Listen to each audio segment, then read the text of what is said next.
सबसे पहले आपको नेशनल सिक्योरिटी कमेटी की मीटिंग में दावत दी जाती है, जो आपकी तमाम पॉलिटिकल पार्टीज को वहां पर ब्रीफिंग देती है कि फलां कोने में ये हो रहा है, फलां कोने में ये हो रहा है, कौन इसकी फैसिलिटेशन कर रहा है, कौन इसका रिस्पॉन्सिबल है, कौन इसके स्पॉन्सर है, कहाँ से ये फंडिंग होती है।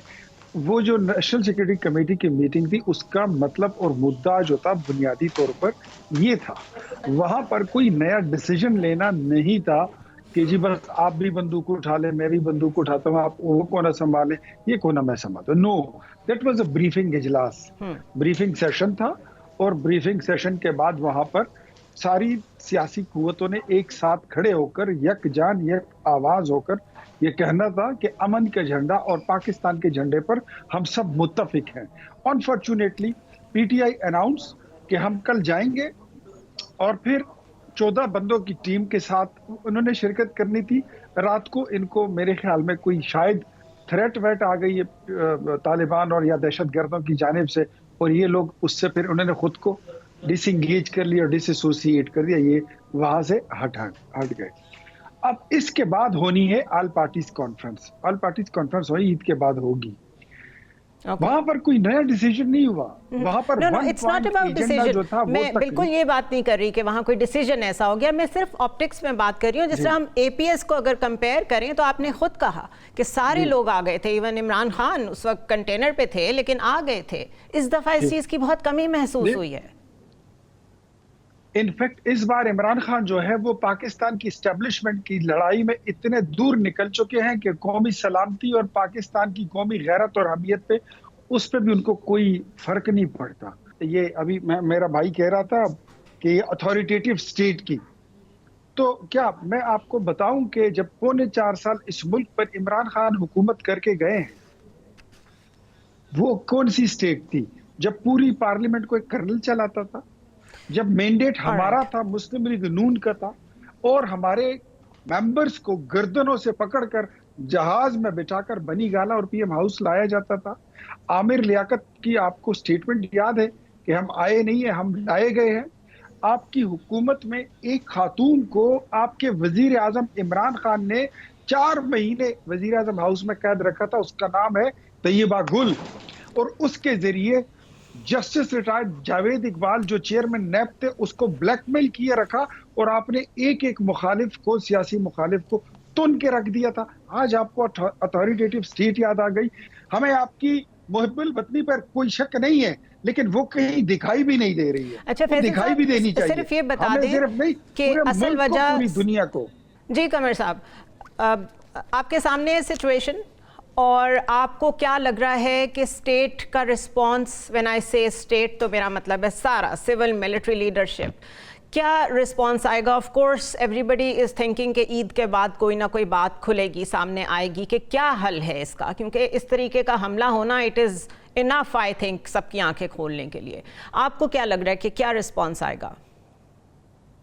देखिए, सिंपल सी बात है, पाकिस्तान को इंतहाई मजबूती से जवाब देना चाहिए, और वो मजबूती से जवाब तभी आ सकता है जब सारी की सारी रियासत, पार्लियामेंट, सिविल सोसाइटी, मीडिया, फौज, पुलिस सारे मिल के जवाब देंगे। और ये वंस फॉर ऑल आपको ख़त्म करना पड़ेगा। ये तमाशा आप नहीं लग सकता। ये नहीं हो सकता कि यहाँ से दहशतगर्द आए हैं, यहाँ पे हमला कर देंगे। दुनिया पुरअमन तरीके से कारोबार कर रही है। देखिए, चाइना आपका इंतहाई प्यारा दोस्त है, बड़ा मुस्बत दोस्त है। वो भी आपकी इस सिलसिले में कोई खिदमत सपोर्ट नहीं करना चाहता। वो कहता है आपका अपना मसला है, मैं आपको अफगानिस्तान में भी शायद कोई सपोर्ट नहीं करना चाहता, मैं आपको कहीं और भी सपोर्ट नहीं करना चाहता। आप अपना मैस साफ करें, फिर मैं आपके साथ कारोबार करूंगा। कोई मुल्क जो है वो नॉन सीरियस अप्रोच जो है ना, नॉन सीरियस अप्रोच के साथ इन्वेस्टर क्यों आएगा, जियो इकोनॉमिक्स क्यों फ्लरिश करेंगी? मतलब आपको कुछ दिखाना पड़ेगा ना हर एक को कि क्यों आए लोग यहाँ पे। तो उसके लिए तो अच्छा, जाते जाते जरा अगर आप बता दें कि हार्ड स्टेट का जिक्र किया था आर्मी चीफ ने, उनका क्या मतलब था? How do you interpret that? देखिए, हम सिक्योरिटी स्टेट तो हैं ही, अब हार्ड स्टेट हम बनने जा रहे हैं। मेरे ख्याल है हार्ड स्टेट से मुराद ये है, उनका कहने का मकसद ये है कि इसमें जो गुड गवर्नेंस है वो होनी चाहिए, इसमें जो इंस्टीट्यूशंस हैं उनको परफॉर्म करना है, इसमें जो हमने इलीगल स्पेक्ट्रम है उसके खिलाफ काम करना है। इसमें मिलिटरीली अगर हमें जो जवाब देने हैं दहशतगर्दों को, वो हमें वो तो दे ही रहे हैं। उनका मतलब है कि आप भी अपना रोल प्ले करें। जी फैसल साहब, आपने खुद कहा था you are at a digital disadvantage, your line got dropped, so don't take me wrong. जी, now I want your response. Okay, my response to Akhtar वलीज जो मन घड़त इल्जामात हैं जो घड़े से वो निकाल के ताजे लाए हैं। तैयबा गुल और जावेद इकबाल इधर ही हैं, आप ही के मिसिंग पर्सन्स के कमिश्नर हैं, 3 साल से आप इधर हैं। आपने क्यों नहीं किया?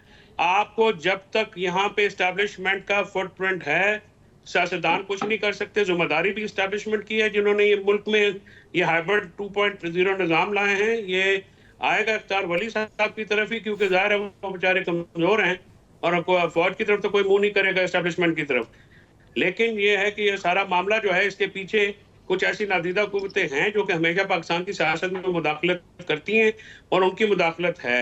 और इस वक्त भी पाकिस्तान को दरपेश सिक्योरिटी, इकोनॉमी और सियासी मसाइल का हल ये है कि एस्टैब्लिशमेंट अपने आईनी किरदार में वापस जाए ताकि मुल्क फ्लोरिश कर सके।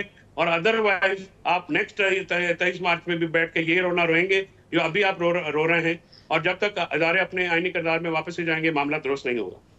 ओके फैसल साहब, एक तो ये कि थैंक यू वेरी मच, लेकिन हम रोना नहीं रो रहे, हम डिस्कशन कर रहे हैं, because we live in discussion and debate.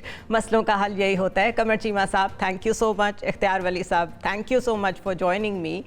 If this is the state of affairs, आज रेजोल्यूशन डे है, मतलब आप कुछ लिहाज कर लें उसका, आप कुछ पाकिस्तान के लिए बात कर लें, लेकिन अगर 30 मिनट्स 35 मिनट्स डेडिकेटेड डिस्कशन सिर्फ पॉलिसी पॉइंट्स पे नहीं हो सकती, तो फिर हम क्या एक्सपेक्ट करें कि क्या आगे आने वाले वक्त में क्या होने जा रहा है। बहरहाल वी स्टिल डू एक्सपेक्ट कि इंशाल्लाह पाकिस्तान विल फ्लरिश, और हम ऐसी बहुत सारी 23 मार्च मनाएंगे। आप सबको भी मेरी तरफ से बहुत बहुत ये दिन मुबारक हो, एंड वी रियली होप कि हमारे फाउंडिंग फादर्स ने जिस तरह का पाकिस्तान सोचा था, आने वाली नस्लें उसको विटनेस करें।